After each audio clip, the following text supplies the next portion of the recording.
Benarkah teks-teks agama, misalnya Al-Quran, banyak menggunakan bahasa metafora dan simbolik dalam menyampaikan ajaran? Salam sejahtera dan selamat bertemu kembali. Baik, saya jelaskan begini. Apabila kita meneliti sejarah kesusastraan keagamaan dunia, satu perkara yang hampir pasti ditemui ialah penggunaan bahasa simbolik, kiasan, perumpamaan, alegori, dan metafora dalam menyampaikan sesuatu makna. Hal ini tidak terhad kepada satu agama sahaja, bahkan hadir dalam tradisi Yahudi, Kristen, Hindu, Buddha, dan termasuk juga Islam. Persoalan ini penting kerana ramai pembaca moden mendekati teks agama dengan andaian bahawa setiap ayat perlu difahami secara literal, sedangkan dalam tradisi bahasa manusia sendiri, khususnya bahasa klasik, makna literal seringkali hanya menjadi kulit kepada makna yang lebih dalam. Al-Quran sendiri mengakui penggunaan kaedah ini. Dalam surah Az-Zumar ayat 27 disebut, "Dan sesungguhnya kami telah mengemukakan kepada manusia dalam Al-Quran ini berbagai-bagai perumpamaan agar mereka mengambil pelajaran." Ayat ini jelas menunjukkan bahawa Al-Quran menggunakan perkataan amtsal, yaitu perumpamaan. Perumpamaan adalah bentuk bahasa yang meminjam gambaran tertentu untuk menjelaskan makna yang lebih abstrak. Jika sesuatu itu dijelaskan melalui perumpamaan, maka maknanya tidak lagi terikat pada bentuk literal ayat tersebut. Dalam surah Al-Baqarah ayat 17 pula disebut, perumpamaan mereka adalah seperti orang yang menyalakan api. Setelah api itu menerangi sekelilingnya, Allah hilangkan cahaya mereka dan membiarkan mereka dalam kegelapan. Sudah tentu ayat ini bukan semata-mata bercerita tentang api fisikal. Api di sini membawa makna petunjuk atau kesedaran. Gelap membawa makna kekeliruan atau kesesatan. Ini adalah struktur metafora yang jelas. Begitu juga dalam surah Al-Ankabut ayat 41. Perumpamaan orang-orang yang mengambil pelindung selain Allah adalah seperti labah-labah yang membuat rumah, dan sesungguhnya rumah yang paling lemah ialah rumah labah-labah. Ayat ini bukan perbahasan ideologi Zhu mengenai sarang labah-labah. Ia menggunakan gambaran sarang yang rapuh untuk menggambarkan kelemahan pergantungan manusia kepada sesuatu yang tidak kukuh. Ini menunjukkan bahawa Al-Quran bukan sekadar teks hukum, ia juga teks retorik, psikologi, dan kesedaran. Ia berbicara kepada manusia melalui imej-imej yang dekat dengan pengalaman manusia. Malah dalam surah Ibrahim ayat 24 dan 25 menyebut, "Tidakkah engkau melihat bagaimana Allah membuat perumpamaan kalimah yang baik seperti pohon yang baik? Akarnya teguh dan cabangnya menjulang ke langit." Kata kalimat, secara literalnya tidak mempunyai akar atau cabang, namun Al-Quran meminjam imej pohon untuk menggambarkan idea yang stabil, hidup, berkembang, dan memberi manfaat. Di sini kita dapat memahami bahawa bahasa metafora bukan kelemahan teks agama. Sebaliknya, ia adalah kekuatan. Ia membolehkan satu ayat mempunyai lapisan makna yang berbeza mengikut tahap intelektual, pengalaman, dan kesedaran pembacanya. Secara linguistik, metafora berfungsi untuk memindahkan makna daripada sesuatu yang konkret kepada sesuatu yang abstrak. Secara psikologi, metafora memudahkan manusia memahami idea kompleks melalui gambaran yang dikenali.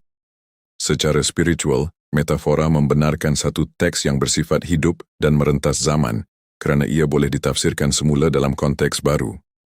Maka jawapan kepada soalan ini ialah, iya, teks agama termasuk Al-Quran sememangnya banyak menggunakan unsur metafora. Menafikan hal ini bererti menafikan salah satu gaya bahasa yang diakui sendiri oleh Al-Quran. Jika Al-Quran mengandungi metafora, bagaimana membezakan antara ayat literal dan ayat simbolik? Inilah persoalan yang lebih sukar. Mengakui adanya metafora adalah satu perkara. Membezakan yang literal dan simbolik adalah perkara lain. Sepanjang sejarah Islam, ini antara punca mengapa lahirnya berbagai mazhab tafsir. Secara asasnya, ulama bahasa dan mufassir menggunakan beberapa kaedah. Pertama, melihat kepada konteks ayat. Kedua, melihat kesesuaian dengan realiti alam. Ketiga, melihat keselarasan dengan ayat lain. Keempat, melihat kepada struktur bahasa Arab itu sendiri. Sebagai contoh dalam surah An-Nur ayat 35, Allah adalah cahaya langit dan bumi. Jika difahami literal, maka Allah adalah foton atau tenaga elektromagnetik. Ini jelas tidak bersesuaian dalam kerangka teologi Islam sendiri. Maka cahaya di sini difahami sebagai petunjuk, kewujudan, atau sumber kebenaran. Dan ayat itu selanjutnya, perumpamaan cahayanya seperti sebuah lubang yang tidak tembus, yang di dalamnya ada pelita. Ayat ini sendiri menggunakan frasa matalu nurihi, perumpamaan cahayanya. Maka teks memberi isyarat bahwa ia simbolik. Begitu pula konsep hati di ayat Al-Quran yang lain. Mereka mempunyai hati tetapi tidak memahami dengannya. Al-A'raf 179. Secara saintifik, organ jantung tidak berpikir. Fungsi berpikir berada di otak. Maka hati di sini merujuk kepada pusat kesadaran, emosi, atau batin manusia. Begitu juga konsep buta. Bukan mata itu yang buta, tetapi yang buta ialah hati yang di dalam dada. Al-Hajj 46. Ini bukan buta fisikal. Ia adalah metafora kepada kegagalan memahami realiti. Maka salah satu kunci membezakan literal dan simbolik ialah dengan bertanya, adakah makna literal menimbulkan percanggahan logik, saintifik, atau linguistik? Jika iya, besar kemungkinan makna yang dimaksudkan lebih bersifat metafora. Namun disinilah konflik berlaku. Sebahagian pembaca bersikap memilih literal karena menganggap simbolik membuka ruang tafsir terlalu luas. Sebahagian yang lain cenderung simbolik karena melihat literal selalu bercanggah dengan realiti moden.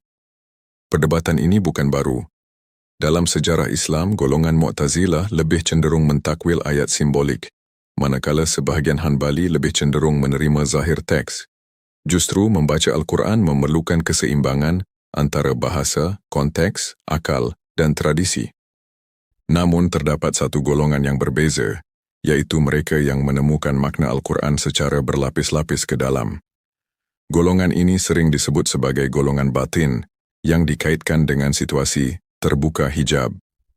Bagi mereka, keseluruhan ayat Al-Quran hanya lapisan luar, seperti kulit. Sementara di dalamnya, tersembunyi makna yang berlapis-lapis. Semakin dalam seseorang menyelami lapisan-lapisan tersebut, dikatakan semakin hampir kepada maksud Al-Quran yang sebenar. Di antara lapis-lapis makna itu seakan-akan wujud satu kompas yang memberi tunjuk arah. Kompas ini tidak kelihatan, namun membimbing ke satu titik tujuan.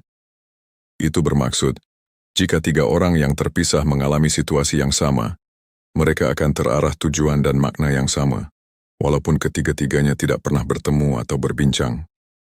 Apakah itu bermaksud kisah-kisah besar dalam tradisi Islam bukan peristiwa literal, sebaliknya metafora yang harus difahami maksudnya? Ini persoalan yang sangat sensitif tetapi tetap harus dijawab. Tanpa bahasa romantis saya jawab begini.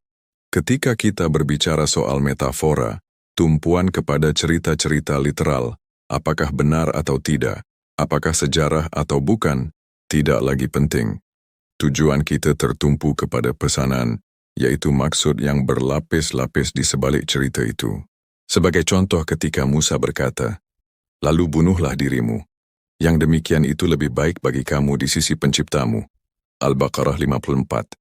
Ini berkait dengan fenomena yang sering dibincangkan di dalam tasawuf, mati sebelum mati. Ia bukan mati fisikal, tetapi merujuk kepada kematian ego, nafsu, kejahilan dan identiti lama sebelum lahir sebagai manusia yang lebih cerdas dan sedar. Sementara kisah Mi'raj pula, seharusnya dibaca dari sudut metafora. Secara literal, ia adalah perjalanan Nabi naik ke langit bertemu nabi-nabi dan menerima perintah solat. Namun secara metafora, ia perlu dibaca sebagai perjalanan kesedaran manusia mendaki makam-makam spiritual. Naik ke langit boleh ditafsir sebagai naik dari kesedaran rendah kepada kesedaran tinggi. Bertemu Adam dilihat sebagai bertemu kesedaran asal manusia, yaitu ketika manusia menjadi manusiawi, meninggalkan sikap haiwani. Bertemu Musa sebagai simbol kejernihan fikiran dan kedalaman kesedaran, hingga mampu berdialog dengan diri yang terdalam. Bertemu Isa sebagai simbol kasih dan penyerahan total, memiliki sikap kesabaran yang tinggi. Bertemu Ibrahim sebagai simbol tauhid dan pengalaman kesatuan. Sidratul Muntaha sebagai simbol batas akhir akal. Lalu bertemu Tuhan sebagai pengalaman kesedaran universal, yaitu kesedaran tertinggi dalam metodologi ketuhanan. Kendaraan yang menyerupai kuda berkepak dan berwajah indah, bukan lagi difahami sebagai fisikal yang literal. Ia harus difahami sebagai metafora, melambangkan kepantasan peralihan, yaitu perpindahan dari satu tahap kesedaran ke tahap yang lebih tinggi. Sayap menggambarkan kelajuan melampaui batas biasa. Wajah yang indah pula melambangkan kemuliaan dan kehalusan keadaan yang dicapai. Maka keseluruhan gambaran itu bukan tentang perjalanan jasad, tetapi tentang lonjakan kesedaran. Dari yang rendah kepada yang lebih tinggi, dari yang terbatas kepada yang lebih luas. Dalam konteks ini, cerita-cerita menjadi hidup dalam diri manusia, dan bukan menjadi perbahasan sejarah di luar. Begitu juga surga dan neraka. Secara literal, ia dilihat sebagai tempat selepas mati. Namun orang-orang yang cerdas melihat surga dan neraka sebagai keadaan jiwa. Jiwa tenang, menikmati kehidupan menjadi simbol hidup di dalam surga. Jiwa gelisah, marah, dendam, dan kosong digambarkan hidup dalam neraka. Al-Quran sendiri menggambarkannya dengan api. Api Allah yang dinyalakan, yang naik sampai ke hati. Al-Humazah 7. Tidak tepat jika disebut api naik ke hati. Tetapi ia sangat bersesuaian dengan situasi gangguan psikologi, yaitu emosi yang terganggu oleh keresahan. Dengan itu, pendekatan metafora menjadikan teks agama lebih dekat dengan pengalaman sebenar manusia. Tetapi harus diakui bahwa pendekatan ini sering ditentang, karena dianggap menghilangkan makna literal tradisional. Sementara kebenaran literal dari konteks sejarah dan akademik masih diperbahaskan kebenarannya. Namun sekali lagi, bagi mereka yang mengamati makna di sebalik cerita, kebenaran literal tidak lagi menjadi perkara penting.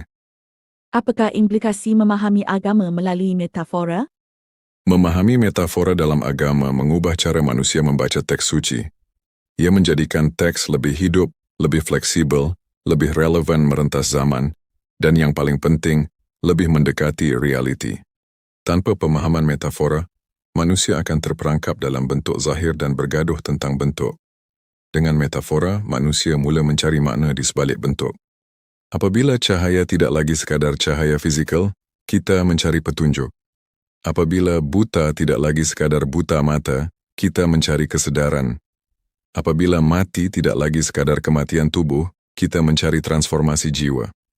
Apabila naik ke langit tidak lagi sekadar perjalanan fizikal, kita mencari peningkatan kesedaran. Disinilah fungsi sebenar teks agama. Bukan sekadar memberitahu cerita tetapi masuk ke dalam dan menggoncang kesedaran. Dan karena itu Al-Quran berkali-kali menyebut, apakah mereka tidak berfikir? Kerana teks itu bukan sekadar dibaca di tenggorokan, tetapi untuk ditembusi sampai ke perutnya.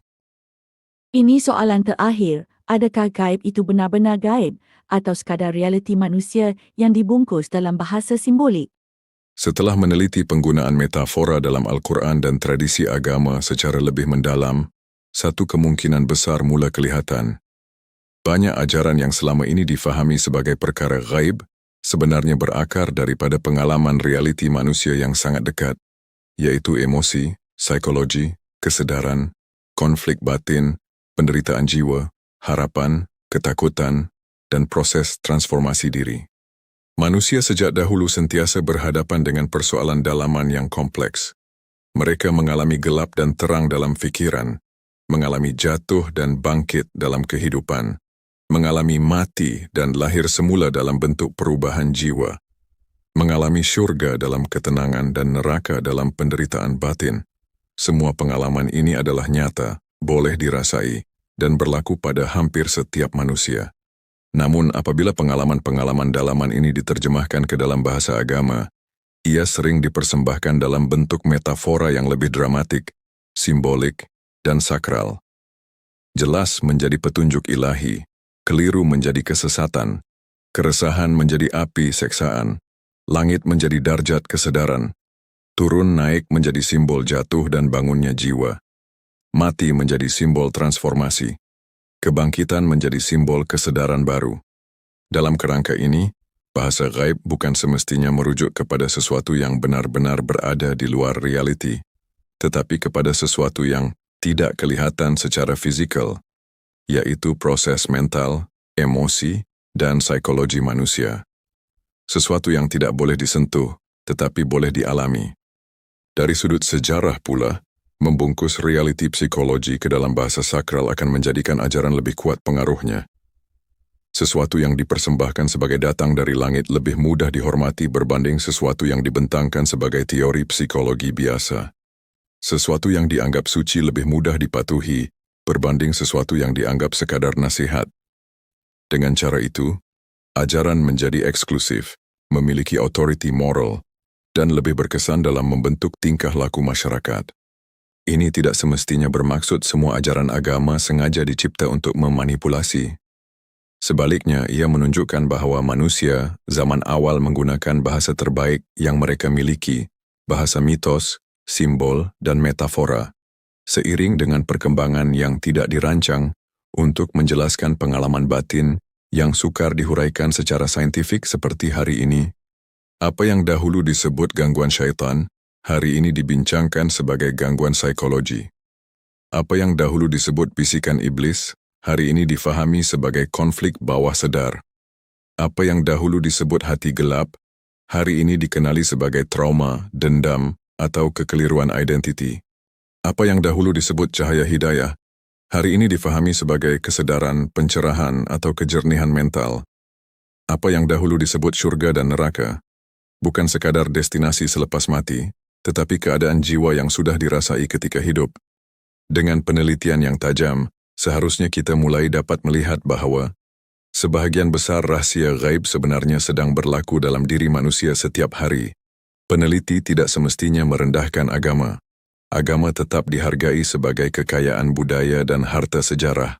Sebaliknya, melalui lensa metafora, ia boleh menjauhkan agama dari unsur-unsur fantasi dan mendekatkan kepada realiti. Ia mengalihkan fokus daripada pencarian tempat-tempat gaib di luar diri kepada pemerhatian terhadap dunia dalaman manusia sendiri.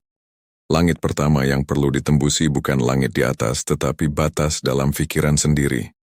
Syaitan pertama yang perlu diperangi bukan makhluk luar, tetapi dorongan destruktif dalam diri. Kiamat pertama yang perlu dihadapi bukan kehancuran alam, tetapi runtuhnya ego dan ilusi diri. Dan kebangkitan pertama bukan selepas mati, tetapi ketika manusia mula sadar semasa hidup. Akhirnya, persoalan besar yang harus ditanyakan ialah, adakah manusia terlalu lama mencari makna agama di luar realiti? Sedangkan realiti, itulah makna agama yang sebenar. Berhenti di sini dahulu. Jumpa lagi di lain waktu. Berani berpikir bebas, Sir Moza.